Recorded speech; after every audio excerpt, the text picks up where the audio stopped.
பிறப்பு நாம் அனைவருக்கும் ஒரு வாய்ப்பு. சின்மேக்ஸ் சோசியல் மீடியா நண்பர்கள் அனைவருக்கும் வணக்கம்.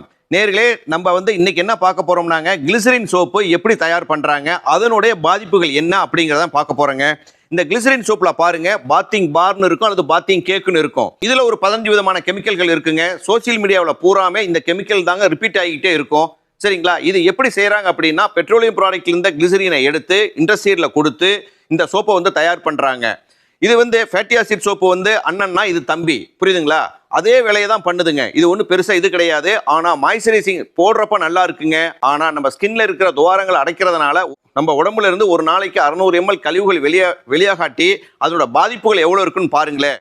நேர்களே, இது போல நிறைய வீடியோகளை நம்ம கொடுக்க இருக்கிறோங்க. அதனால நம்மளுடைய சின்மேக்ஸ் சோசியல் மீடியா சேனல்களை பூரா நீங்கள் ஃபாலோ பண்ணுங்க. உங்களுடைய கருத்துக்கள் எதுவாக இருந்தாலும் பதிவிடுங்க. நாங்கள் அதற்கு உண்டான ஆன்சராக கொடுக்குறோம்.